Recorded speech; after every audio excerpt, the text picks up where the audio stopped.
nama saya perawat Kobila, Ibu bisa panggil saya perawat Bila. Saya adalah perawat yang bertugas di ruangan ini dari pukul 7 hingga pukul 2 siang nanti. Sebelumnya ini dengan Ibu siapa dan tanggal lahirnya berapa? Saya Putri Nur Fadila Sus, saya lahir 17 Februari 2006. Baik Ibu. Oh iya, sebelumnya nama panggilan kesukaan Ibu apa nih? Putik saja Sus. Baik, kalau begitu saya panggil Ibu Putik ya. Ya Sus. Oke, sekarang gimana nih perasaan Ibu pada pagi hari ini? Saya merasa cemas Sus, saya selalu gelisah akhir-akhir ini karena besok itu saya akan menjalani operasi. Terus karena itu saya itu jadi sulit tidur. Oh, begitu ya Bu. Iya Sus. Oke, jadi di sini tujuan saya itu untuk berdiskusi dengan Ibu dan juga berbincang-bincang mengenai masalah yang sedang Ibu hadapi. Siapa tahu nanti bisa mengatasi dan juga mengurangi masalah yang tengah Ibu hadapi. Apakah Ibu bersedia meluangkan waktu sekitar 10-15 menit? Bersedia Sus. Baik, untuk posisinya apakah Ibu lebih nyaman tiduran atau duduk? Sepertinya duduk saja Sus. Baik Ibu, saya posisikan ya, apakah sudah nyaman? Sudah Sus. Ya Sus. Baik Ibu. Nah, sesuai dari penjelasan dan penyampaian Ibu ke saya mengenai Ibu merasa cemas dan juga gelisah karena akan melakukan tindakan operasi, dan Ibu juga tidak bisa tidur ya karena Iya, Sus. selalu kepikiran mau operasi gitu. Benar Sus. Ya, nah itu tuh merupakan gejala Ibu mengalami kecemasan atau dalam bahasa medisnya itu ansietas Bu. Oh begitu. Iya, nah itu tuh merupakan hal yang sangat wajar dan biasa terjadi Bu. Ada beberapa pasien juga mengalami hal yang sama ketika ingin dilakukan tindakan operasi. Karena kan wajar ya, kayak deg-degan, overthinking. Iya, Sus, benar sekali. Iya, nggak apa-apa Ibu.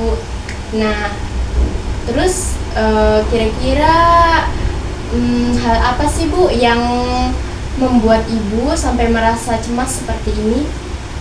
Oh iya Sus, saya merasa cemas ini karena operasi itu Sus. Kayak yang tadi Ibu jelasin ya. Iya. Oke. Terus dampaknya tuh ya ke Ibu karena Ibu merasa cemas ini tuh bagaimana Bu dampak ke diri Ibunya ketika merasa cemas tersebut? Nah Sus, karena saya setelah sering merasa cemas ini, Ya. saya tuh tidak bisa tidur Sus. Susah istirahat ya Bu Iya. ya.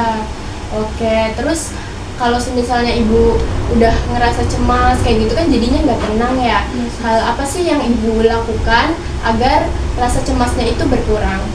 Saya sih seringnya tuh berzikir, terus ya Oh, pastinya iya. berdoa ya Sus ya sama Tuhan Yang Maha Esa. Iya, Masya Allah, itu tuh merupakan hal yang sangat bagus sekali Bu yang Ibu lakukan untuk mengurangi kecemasan Ibu tersebut. Iya Sus. Nah, di sini tuh saya akan merekomendasikan teknik atau terapi agar kecemasan Ibu berkurang loh. Apa itu Sus? Namanya itu terapi hipnosis 5 jari. Sebelumnya apakah Ibu sudah pernah mendengarnya? Belum Sus. Belum. Oke, baik. Kalau gitu saya di sini izin menjelaskan ya, Bu, dan juga saya akan mencontohkannya kepada Ibu. Kemudian Ibu bisa mempraktikannya. Oke Sus. Jadi, hipnosis 5 jari itu merupakan terapi menggunakan jari-jari kita.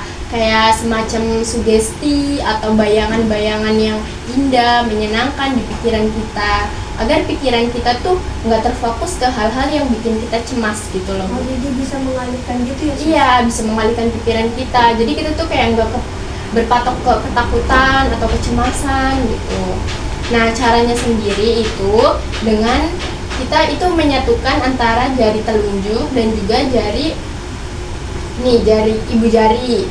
Nah, terus nanti saya akan menginstruksikan Ibu. Nah, Ibu tinggal ikut membayangkan saja ya.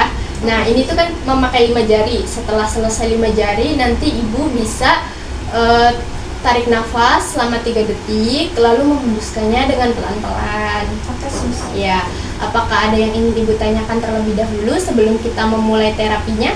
Tidak ada Sus. Baik, bisa kita mulai sekarang, Bu. Bisa Sus. Yang pertama, Ibu memposisikan dengan posisi yang rileks, nyaman. Nah, kemudian Ibu pejamkan mata. Lalu Ibu satukan jari telunjuk dan jari jempol. ibu rilekskan pikiran ibu. Nah, di sini ibu bayangkan ketika ibu selesai menjalani operasi ini, ibu akan bisa pulang dan bertemu dengan keluarga, bertemu dengan orang terkasih, orang terdekat. Ibu bayangkan lagi. Lalu ibu satukan jari tengah dengan ibu jari. Ibu bayangkan kalau semisalnya ibu sudah sembuh, ibu akan bisa beraktivitas dengan normal, ibu bisa menjalani hobi ibu, dan ibu juga bisa kemana-mana, bisa menikmati hidup ini dengan santai. Bayangkan, relax. Oke, lalu ibu satukan jari manis dan ibu jari. Ibu bayangkan ketika ibu sembuh, ibu bisa membayangkan tempat favorit atau tempat wisata, alam yang indah. Bayangkan. Lalu ibu juga bisa membayangkan makanan yang ibu suka. Nanti setelah sembuh, ibu bisa memakan makanan tersebut. Bayangkan, rasakan, dan nikmati. Kemudian ibu satukan jari kelingking dengan ibu jari. Ibu bayangkan setelah ini ibu akan bertemu dengan orang-orang terkasih. Ibu juga bisa menjalani hidup dengan sehat tanpa rasa sakit. Bayangkan, resapi. Baik, setelah itu ibu bisa tarik nafas. Ibu bisa tarik nafas selama 3 detik. 1, 2, 3. Tahan, hembuskan secara perlahan. Ibu bisa membuka mata. Baik, ibu, terapinya sudah selesai. Sekarang bagaimana nih perasaan ibu setelah dilakukan terapi hipnosis 5 jari tadi? Saya merasa lebih rileks, Sus. Oke, lebih rileks ya ibu. Iya, Sus. Ibu memahami penjelasan saya dan bisa mengingat tadi langkah-langkahnya kan, Bu? Bisa, Sus. Baik, nanti kalau misalnya ibu merasa cemas kembali, ibu bisa melakukan hipnosis terapi 5 jari tersebut ya, Bu. Baik, Sus. Iya, nanti kita jadwalkan ulang juga untuk terapi-terapi yang lain untuk mengatasi kecemasan yang ibu alami. Nah, nanti saya akan datang ke sini lagi pada pukul 1 siang nanti di tempat di ruangan ini. Apakah ibu bersedia? Bersedia, Sus. Baik, kalau begitu saya izin pamit ya, Bu. Baik, Sus. Ya, terima kasih.